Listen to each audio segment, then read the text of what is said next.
नमस्कार साथियों, मैं मनीष पाल आप सभी का आपके अपने चैनल में तहे दिल से स्वागत और अभिनंदन करता हूं। तो हम लोग आर्ट्स स्ट्रीम में हम क्लास वर्ग में आज क्लास 12th का सबसे पहले सिलेबस इंट्रोडक्शन जानेंगे। हम पाठ्यक्रम के बारे में जानेंगे कि कक्षा 12 में कला वर्ग में जो चार मुख्यतः विषय होते हैं, इतिहास, राजनीति विज्ञान, अर्थशास्त्र और भूगोल, इन चारों में क्या क्या हमें पढ़ना है और किस प्रकार से हम पूरे साल उसमें पढ़ने वाले हैं, तो हम जानते हैं आज के इस क्लास 12th का जो आर्ट्स का पाठ्यक्रम है वो। पर उससे पहले थोड़ा सा मोटिवेशन।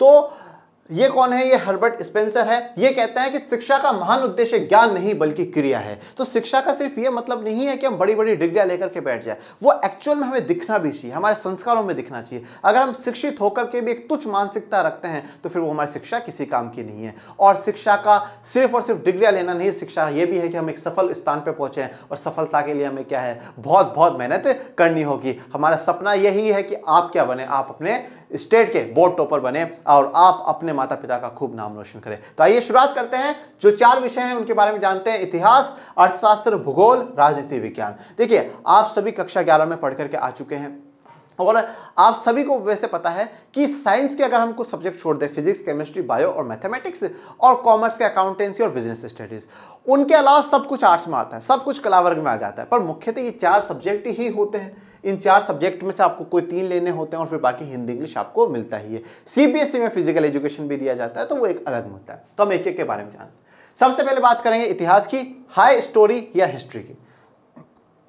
अब इसमें आपके 3 किताबें हैं। 3 किताबों में आप चिंतित मत होइएगा, 3 किताबों में टोटल मिलाकर के 15 चैप्टर ही है। ओके, तो इसमें पार्ट 1, पार्ट 2, पार्ट 3 है। तो पार्ट 1 में क्या है, पहला जो चैप्टर है वो पूरा हड़प्पा सभ्यता के बारे में है। जो इंडस वैली सिविलाइजेशन है, हड़प्पन सिविलाइजेशन, उसके बारे में, ईंट, मनके तथा अस्थियां। ओके, दूसरा चैप्टर है राजा, किसान और नगर। तो आरंभिक राज्य कैसे थे, अर्थव्यवस्था कैसी थी।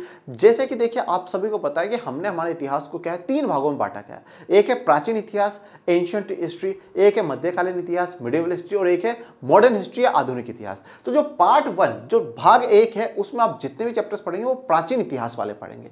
फिर भाग 2 में जो पढ़ेंगे वो मध्यकालीन इतिहास वाले पढ़ेंगे, और भाग 3 में जो पढ़ेंगे वो आधुनिक इतिहास वाले पढ़ेंगे। ओके, तो आरंभिक राज्य और अर्थव्यवस्था कैसी है, बंधुत्व, जाति तथा वर्ग, आरंभिक समाज, स्टार्टिंग में हमारा समाज कैसा होता है, विचारक, विश्वास और इमारतें, ठीक है, सांस्कृतिक विकास कैसा है। तो पहले हड़प्पा सभ्यता, फिर शुरुआत में राज्य कैसे होते हैं, फिर शुरुआत में हमारा समाज कैसा होता है, और धीरे धीरे संस्कृति का हमारा विकास कैसा होता है, वो हम लोग जानेंगे।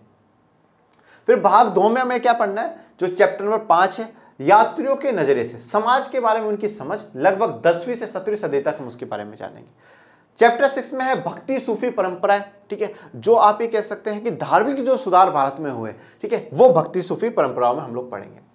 फिर चैप्टर 7 है एक साम्राज्य की राजधानी विजयनगर। विजयनगर के बारे में जानेंगे। तेनाली रामा जी के बारे में सुना होगा, कृष्ण देव राय जी के बारे में सुना होगा, उन्हीं के बारे में। किसान, जमींदार और राज्य के बारे में, ठीक है, कृषि समाज के साथ मुगल साम्राज्य के बारे में। फिर चैप्टर 9 है राजा और विभिन्न वृत्तांत, मुगल दरबार के बारे में हम लोग यहाँ जानेंगे। फिर हमारा आएगा भाग 3, जो किसका है, आधुनिक भारत का है। इसमें उपनिवेशवाद और देहात, ठीक है। फिर है विद्रोही और राज, तो 1857 का क्रांति आंदोलन हम लोग पढ़ेंगे।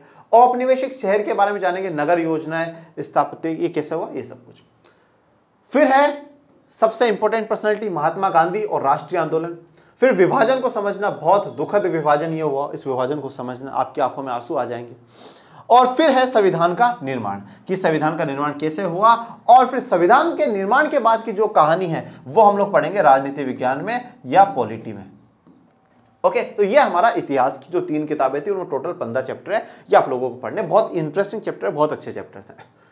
फिर दूसरा है हमारा अर्थशास्त्र या इकोनॉमिक्स। अब इकोनॉमिक्स में 2 किताबें हैं, एक है व्यष्टि अर्थशास्त्र जिसे हम लोग कहते हैं माइक्रो इकोनॉमिक्स, और एक है समष्टि अर्थशास्त्र जिसे हम लोग कहते हैं मैक्रो इकोनॉमिक्स। माइक्रो इकोनॉमिक्स या व्यष्टि अर्थशास्त्र एक इंडिविजुअल की बात करती है, व्यक्तिगत की बात करती है, और मैक्रो इकोनॉमिक्स है वो ह्यूज लेवल पे, बड़े लेवल की बात करती है। ये जब हम जैसे जैसे पढ़ेंगे तब तक आपको चीजें समझ में आ जाएगी। सबसे पहले व्यष्टि अर्थशास्त्र के बारे में, तो उसका परिचय जानेंगे, उसका इंट्रोडक्शन, व्यष्टि अर्थशास्त्र क्या होती है, किस किस प्रकार की अर्थव्यवस्था है, इन सब के बारे में। नेक्स्ट होगा उपभोक्ता के व्यवहार का सिद्धांत, ठीक है, फिर उपभोक्ता का हमारा कैसा व्यवहार होता है, हम किस प्रकार से कितनी मांग कब करते हैं, ठीक है, ये सब कुछ।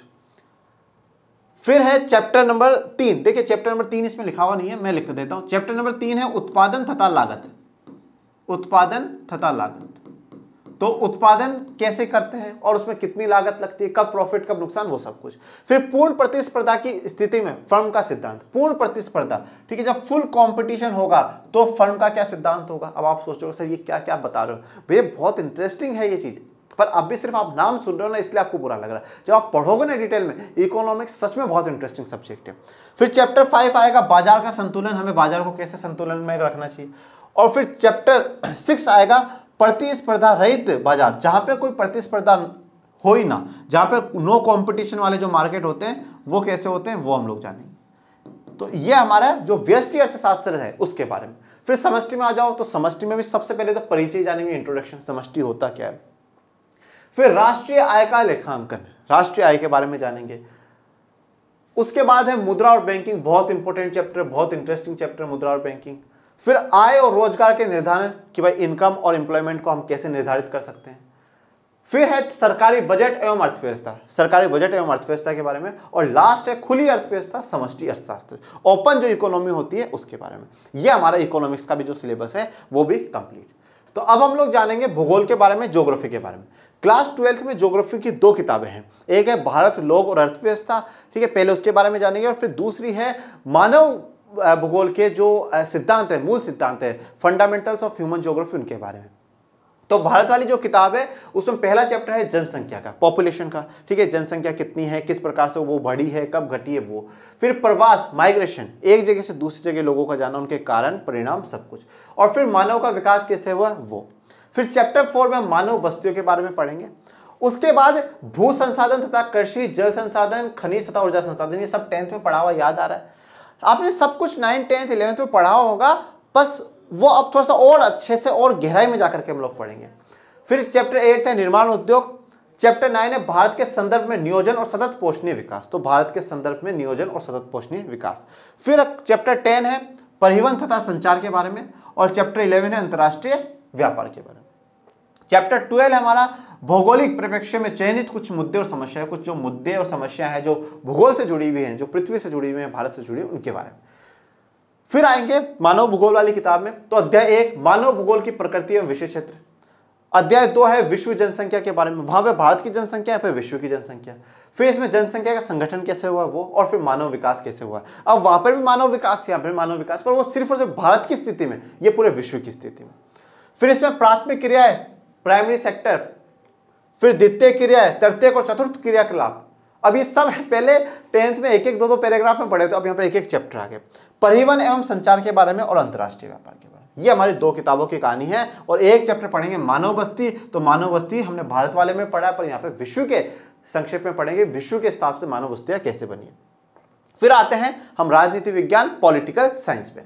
पॉलिटिकल साइंस में भी 2 किताबें हैं। पहली किताब है समकालीन विश्व राजनीति, contemporary world politics, okay, contemporary world politics. इसमें पहला चैप्टर है शीत युद्ध का दौर, एरा ऑफ कोल्ड वॉर, ठीक है। तो शीत युद्ध अमेरिका के बीच में और सोवियत संघ के बीच में होता है, उनके बारे में जानेंगे।